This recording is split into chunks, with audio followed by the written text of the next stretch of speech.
Selamat datang kepada ahli panel kita pada malam ini. Okey, pada malam ini kita akan mengupas iaitu mengenai tajuk ataupun perbahasan mengenai politik bandar. Sebelum itu, izinkan saya memberi sarakat dua pantun. Melati kuntum tumbuh melata, saya merebah di pohon cemara. Assalamualaikum mulanya kata, saya sembah pembuka bicara. Assalamualaikum warahmatullahi taala wabarakatuh. Pada malam ini kita akan mengupas ataupun membincang mengenai politik bandar. Politik bandar itu merupakan satu tajuk atau topik yang sangat jarang didengari lah.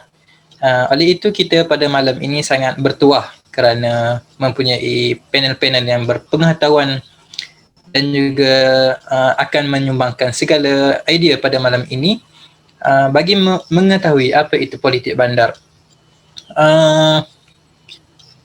Pepatah Melayu juga ada mengatakan tak kenal maka tak cinta. Oleh itu, saya ingin memperkenalkan ahli-ahli panel kita. Okey, panel yang pertama itu Wan Khairi Helmi bin Wan Hamad. Panel yang kedua Muhammad Amirul Amin bin Yusof. Panel yang ketiga Muhammad Amirul bin Syahrir. Dan panel yang terakhir kita iaitu panel keempat ialah Muhammad Azfar Mafazi bin Abdul Majid. Okey, seterusnya tanpa melengahkan masa, saya menjemput ataupun mempersilakan panel pertama kita iaitu Wan Khairi bin Wan Hamad, Wan Khairi Helmi bin Wan Hamad bagi membentangkan ataupun mengulas mengenai apa itu politik bandar. Okey, dengan ini dipersilakan. Okey, Assalamualaikum warahmatullahi wabarakatuh dan terima kasih kepada pengerusi majlis kita. Okey, saya akan mengupas sedikit tentang apa itu politik bandar sebelum kita pergi lebih dalam tentang politik bandar ini. Okey, politik bandar merupakan politik bandar senario politik yang berlaku dalam dan di kawasan sekitar bandar. Itu. Okey, istilah ini merujuk kepada kepelbagaian struktur politik yang ada di kawasan bandar, di mana terdapat pelbagai bangsa, budaya, status ekonomi dan juga di kawasan tersebutlah yang kita dapat lihat di kawasan tersebut yang berlaku.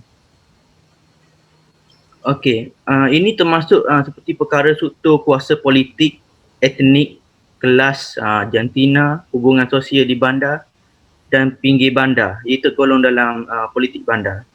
Dan politik ruang serta hubungan reruang antara politik bandar. Ia masih tergolong dalam politik bandar. Okey, proses perbandaran di seluruh dunia yang berterusan sesetengahnya digambarkan sebagai satu bentuk proses semula jadi yang seperti ditentukan oleh keadaan dan struktur ekonomi atau sesuatu yang lain daripada luar jangkaan kawalan manusia. Bagaimanapun, kajian politik bandar menunjukkan satu keadaan yang berbeza sama sekali, bahawa proses perbandaran mempunyai kaitan dengan pengaruh politik di kawasan sesebuah bandar tersebut. Politik bandar berlaku di lapangan iaitu ruang bandar dalam kalangan masyarakat dan berkongsi dengan ruang kehidupan hari-hari kependuduknya.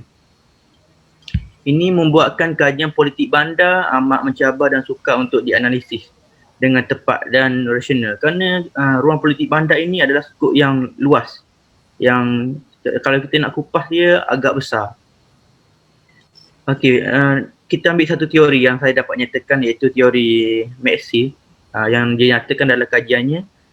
Dia mengkaji tentang politik bandar, mengkonsepsikan bandar sebagai satu entiti geografi yang dihasilkan dan diterbitkan semula melalui kapitalisme dan juga sebagai satu yang neutral, terdapat dalam kuasa autonomi politik tempatan. Ianya dapat diverifikasikan sebagai pengaruh politik kepada sebuah bandar yang dapat dinyatakan oleh panel-panel lain nanti.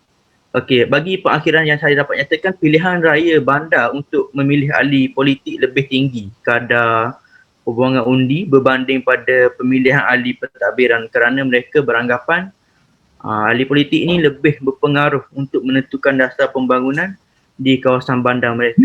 Itu satu daripada apa itu politik bandar yang dapat dinyatakan dalam konsep politik bandar lah yang kita dapat lihat. Okay, setakat itu saja. Okey, terima Kita dapat kasih lihat. ahli panel pertama kita itu menerangkan apa itu politik bandar. Dan di sini juga saya ingin menyatakan ataupun bersetujulah di mana politik ni dia saling berkaitan di antara bandar, pinggir bandar dan ruang hubungan beruang. Maksudnya politik bandar ni bukan saja tertumpu kepada satu kawasan lah. Dan juga teori Maxim yang telah dinyatakan oleh panel satu kita tadi sangat bersesuaian lah bagi saya. Okey, seterusnya tanpa melengahkan masa juga, saya menjemput dan mempersilakan panel kedua kita itu akan mengulas ataupun mengupas tentang tsunami politik bandar. Dengan itu saya persilakan. Assalamualaikum dan saya ingin ucapkan terima kasih kepada saudara pengerusi majlis webinar kerana sudi menjemput saya dalam perbahasan hari ini, iaitu saya akan kongsikan atau bahaskan berkaitan dengan tsunami politik di kawasan bandar. Pertama sekali, kalau dilihat kepada tajuk politik bandar ini bukanlah perkara senang untuk dikupaskan, tapi berkaitan dengan tsunami politik bandar ini saya ingin kongsikan iaitu berkaitan dengan keadaan politik, iaitu dari segi parti-parti dalam politik, iaitu seperti Barisan Nasional dan juga Pakatan Harapan lah kalau kita lihat di kawasan bandar. Bukan saja bandar tapi juga di kawasan luar bandar. Tapi saya ingin fokuskan kepada kawasan bandar. Okey, keadaan politik di bandar atau kawasan ibu negeri umumnya didominasi oleh Pakatan Rakyat kalau dulu semasa PRU ke-13 dan PRU ke-14 di kawasan bandar ini didominasi oleh Pakatan Harapan. Berbanding Barisan Nasional yang lebih mendominasi di kawasan luar bandar. Faktor Pakatan Rakyat tidak dapat mendominasi di kawasan luar bandar adalah seperti penyampaian maklumat itu sendirilah. Tapi kenapa di kawasan bandar didominasi oleh Pakatan Harapan atau Pakatan Rakyat ini adalah kesan daripada jaringan teknologi internet itu yang cukup baik, yang menyebabkan pelbagai isu dalam politik berkaitan sesebuah parti dapat dicapai dan diketahui oleh rakyat secara amnya, sehingga menyebabkan berlaku fenomena tsunami politik bandar yang iaitu peralihan kuasa. Sebagai contoh yang dapat dilihat tsunami politik bandar yang berlaku adalah pada pilihan raya umum ke-14 di mana sebuah parti yang begitu lama menjadi sebuah kerajaan akhirnya tumbang. Tsunami politik bandar yang berlaku adalah didorong oleh pelbagai punca. Namun yang saya ingin jelaskan adalah dapat dilihat berpunca daripada kecenderungan penduduk atau pengundi terhadap harapan demokrasi berbanding harapan pembangunan yang diidamkan oleh penduduk di kawasan luar bandar. Jikalau dilihat harapan penduduk di kawasan luar bandar ini cenderung kepada pembangunan dan kawasan bandar ini cenderung kepada pemulihan demokrasi itu sendiri, menyebabkan penduduk di kawasan bandar ini memilih untuk tidak menyokong kerajaan dan membawa perubahan yang besar kepada politik di kawasan bandar itu sendiri. Iaitu tsunami politik di kawasan bandar turut didorong oleh kalau kita katakan dari segi jumlah penduduk di kawasan bandar itu yang dinominasi oleh etnik Cina berbanding etnik Melayu. Tambahan pula ekonomi penduduk di kawasan bandar lebih maju dan keinginan mereka tidak lagi tertumpu kepada pembangunan sahaja, tetapi lebih tertumpu kepada kestabilan politik itu daripada terus tergugat. Golongan pertengahan dan atasan di kawasan bandar menjadi punca kepada berlakunya fenomena tsunami politik bandar, di mana seperti yang kita ketahui golongan pertengahan dan juga golongan atasan iaitu M40 dan T40 mempunyai kewangan yang kukuh dan jumlah yang ramai di kawasan bandar menyebabkan keinginan B40 untuk lebih kepada pembangunan ekonomi tidak dapat dicapai dan suara mereka tidak dapat didengari.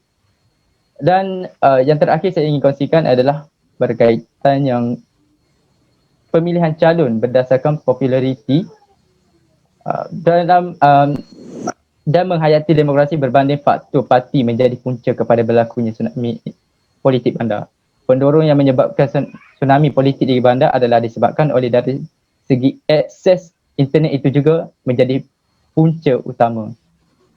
Dan yang terakhir adalah terakhir daripada saya adalah hegemoni politik berasaskan kaum di kawasan bandar juga menjadi punca sehingga membawa perubahan yang besar dan drastik kepada politik di kawasan bandar itu sendiri.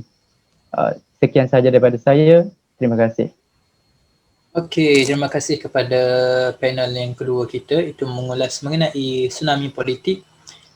Dan di sini juga apa yang saya dapat ataupun rumuskanlah ialah penduduk di kawasan luar bandar ia lebih cenderung kepada pembangunan berbanding kawasan bandar.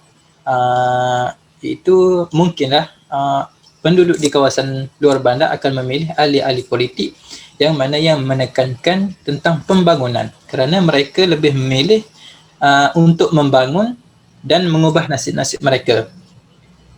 Okey, terima kasih sekali lagi kepada ahli panel yang kedua kita, dan seterusnya kita akan beralih ataupun mendengar ulasan ataupun kupasan yang akan dijelaskan oleh panel yang ketiga kita. Dengan itu saya mempersilakan Muhammad Amirul bin Syahril untuk membentangkan idea anda. Dipersilakan. Okey, terima kasih Tuan Moderator. Boleh dengar tak suara saya? Boleh jelas. Jelas sebab saya ada masalah internet ni. Okey, berbalik kepada soalan moderator, iaitu kepentingan politik kepada pembandaran. Okey, kepentingan politik kepada pembandaran sebenarnya cukup besar melalui kuasa politik itu sendiri di suatu kawasan. Kawasan yang mempunyai politik dapat berkembang dan kita boleh lihat terdapat beberapa kemudahan infrastruktur yang lengkap. Jika kita lihat, kita ambil contoh sebagai Bandaraya Kuala Lumpur sekarang, kita dapat melihat betapa pesatnya dan membangunnya bandaraya tersebut itu disebabkan oleh kuasa politik.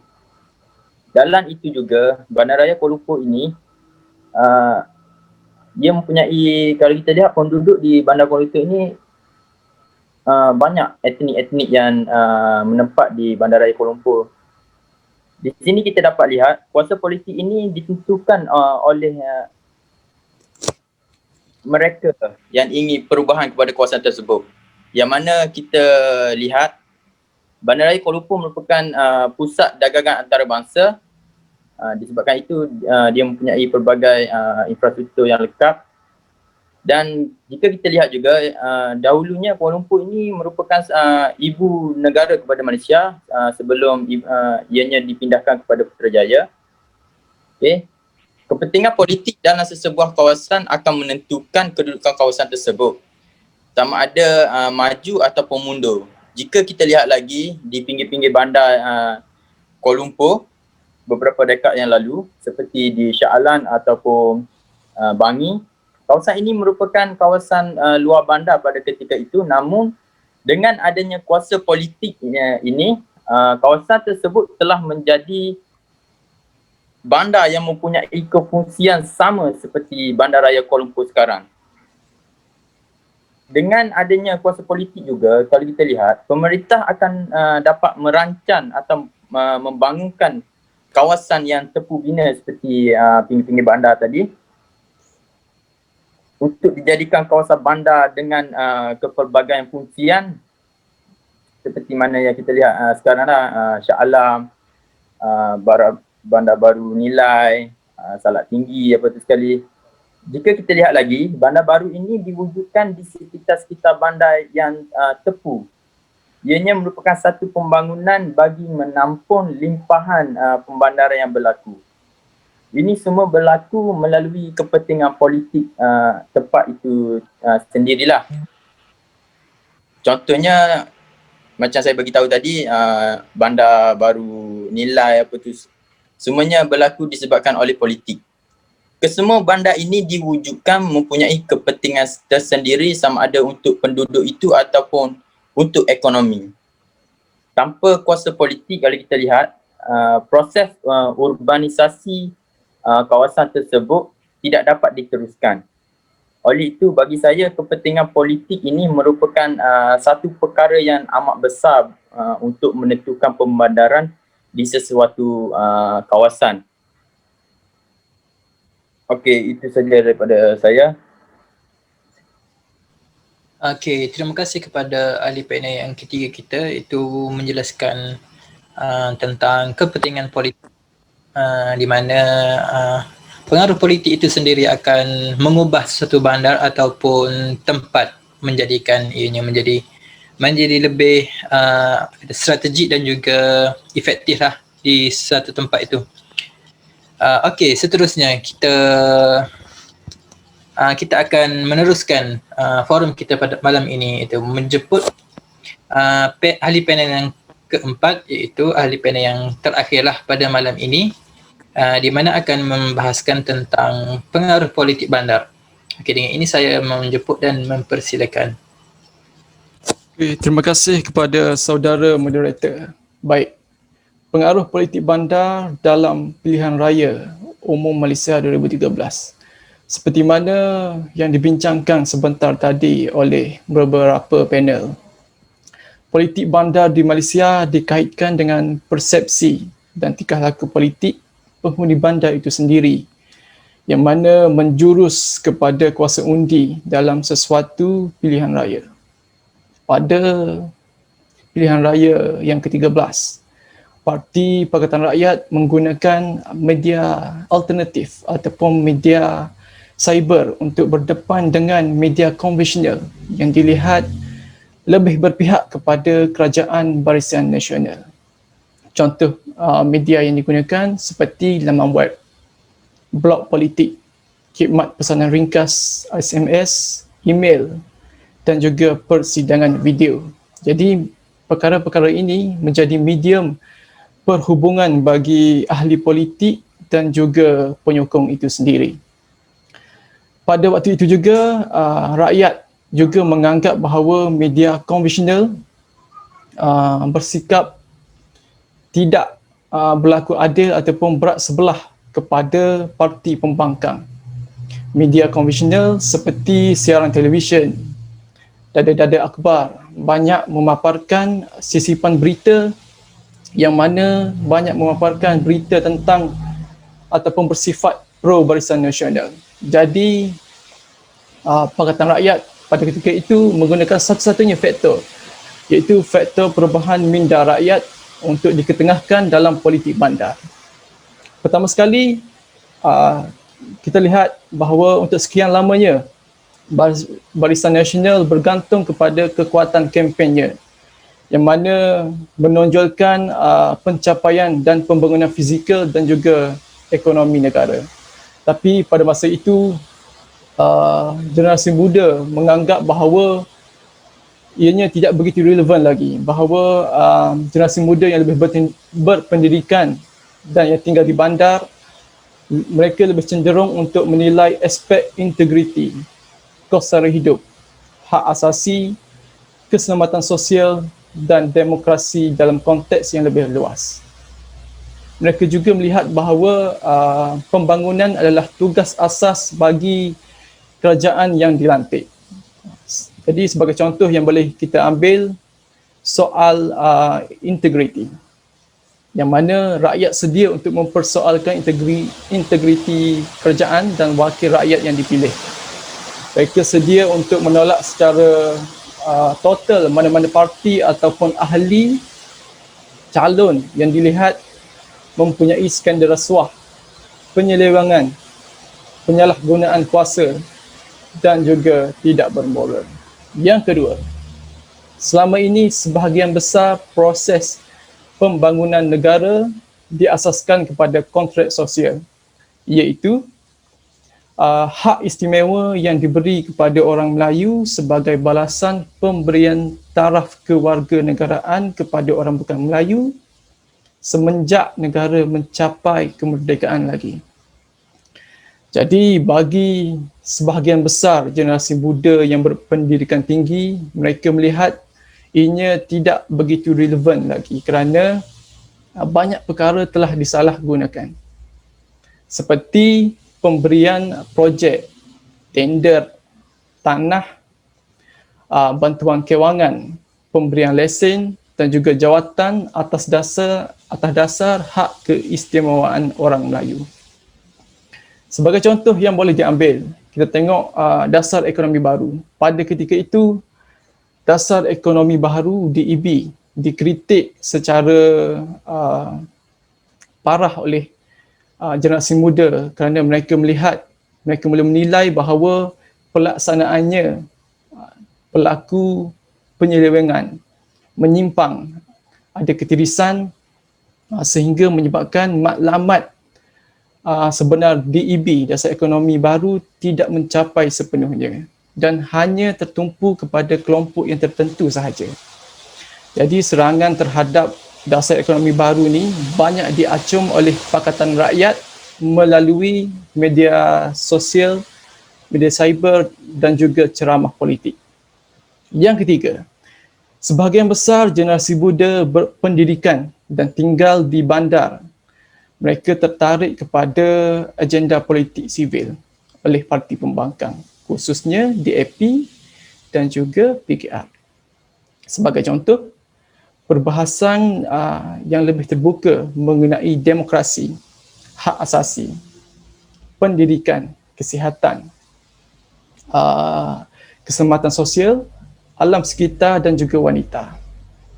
Politik sivil ni menentang sekeras-kerasnya segala bentuk akta yang bercanggah, yang dilihat bercanggah dengan amalan demokrasi dan juga hak asasi manusia. Bukan saja itu, isu sosial dan juga ekonomi yang melingkari kaum tertentu diperjuangkan sepenuhnya oleh kumpulan tertentu yang disokong oleh parti pembangkang. Okay, kesemua tiga faktor ini menjadi faktor Pakatan Rakyat untuk ubah minda rakyat. Okey, itu saja daripada saya.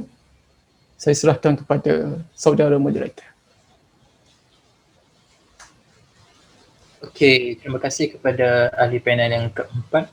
Itu ahli panel yang terakhir kita pada malam ini, menerangkan mengenai pengaruh faktor pengaruh politik bandar yang menekankan di mana setiap ahli politik perlunya ada